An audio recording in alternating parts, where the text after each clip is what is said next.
आप सभी को प्रभु यीशु के नाम में जय मसीह की। आपका स्वागत है फिर से एक नई वीडियो में। हम सबका सवाल होता है, क्या स्वर्ग के लिए यीशु ही एकमात्र मार्ग है? और बाइबल हमें स्वर्ग में जाने के लिए और कोई दूसरे मार्ग के बारे में बताती है या नहीं? हाँ, यीशु ही स्वर्ग में जाने का एकमात्र मार्ग है।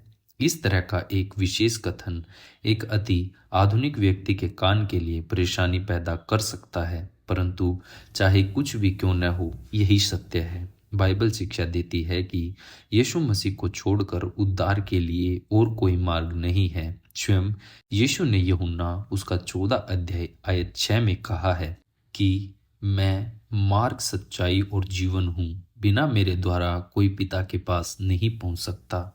वह एक मार्ग नहीं है जैसे कि कई मार्गों में एक होता है। वही केवल मार्ग है जैसा कि एक और केवल एक ही मार्ग होता है, क्योंकि कोई भी क्यों न चाहे वह कितना भी ख्याति क्यों न रखता हो, कितनी भी उपलब्धियां पाया हुआ विशेष ज्ञान या व्यक्तिगत पवित्रता को क्यों न रखता हो, पिता परमेश्वर के पास यीशु के द्वारा आ सकता है। स्वर्ग जाने के लिए यीशु ही एकमात्र मार्ग है के कई कारण हैं।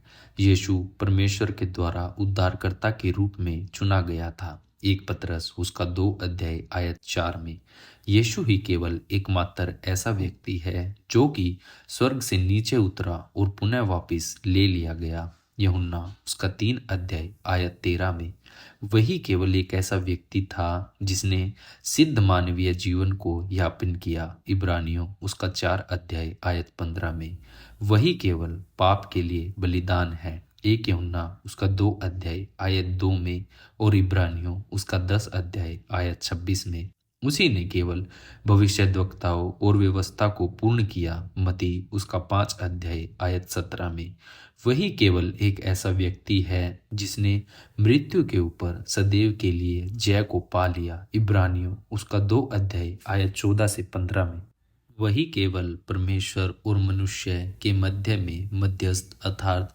बीचवई है। एक तिमुथियुस उसका 2 अध्याय आयत 5 वही केवल एक ऐसा व्यक्ति है जिसे परमेश्वर ने उसको अति महान भी किया, श्रेष्ठ है।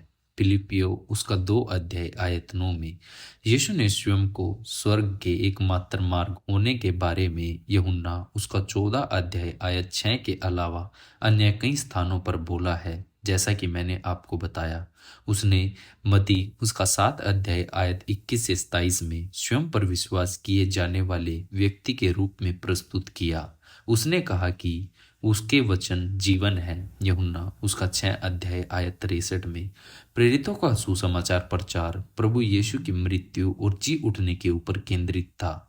पतरस यहूदी आराधनालय घर में बोलते हुए स्पष्टता के साथ यह उद्घोषणा करता है कि यीशु ही स्वर्ग जाने का एकमात्र मार्ग है, किसी दूसरे के द्वारा उद्धार नहीं, क्योंकि स्वर्ग के नीचे मनुष्यों में और कोई दूसरा नाम नहीं दिया गया है जिसके द्वारा हम उद्धार पा सके। प्रेरितों के काम उसका 4 अध्याय आयत 12 में पौलुस अंत किया के यहूदी आराधनालय घर में बोलते समय यीशु को ही उद्धारकर्ता के रूप में बोलता है। इसलिए हे भाइयों, तुम जान लो कि इसी के द्वारा पापों की क्षमा का समाचार तुम्हें दिया जाता है। उन्हें सब से हर एक विश्वास करने वाला उसके द्वारा निर्दोष ठहरता है। प्रेरितों के काम उसका 13 अध्याय आयत 38 से 39 में यूहन्ना सभी कलीसियाओं को लिखते हुए मसीह के नाम के ऊपर जोर देता है कि वह हमारी क्षमा का आधार है। हे बालकों, मैं तुम्हें इसलिए लिखता हूँ कि उसके नाम से तुम्हारे पाप क्षमा हुए। एक यूहन्ना उसका 2 अध्याय आयत 12 में यीशु मसीह को छोड़कर और कोई पाप को क्षमा नहीं कर सकता। स्वर्ग में अनंत जीवन केवल मसीह के द्वारा ही संभव बनाया गया है। यीशु ने प्रार्थना की कि और अनंत जीवन यह है कि वे तुझे अद्वैत सच्चे परमेश्वर को और यीशु मसीह को जिसे तूने भेजा है जाने। यूहन्ना उसका 17 अध्याय आयत 3 में यीशु की सेवकाई के मध्य एक समय पर भीड़ में बहुत से उसे अपनी पीठ दिखा रहे थे और उसको छोड़कर जा रहे थे और किसी अन्य उद्धारकर्ता की आशा में उसे छोड़ रहे थे। यीशु ने बारह से कहा, क्या तुम भी चले जाना चाहते हो?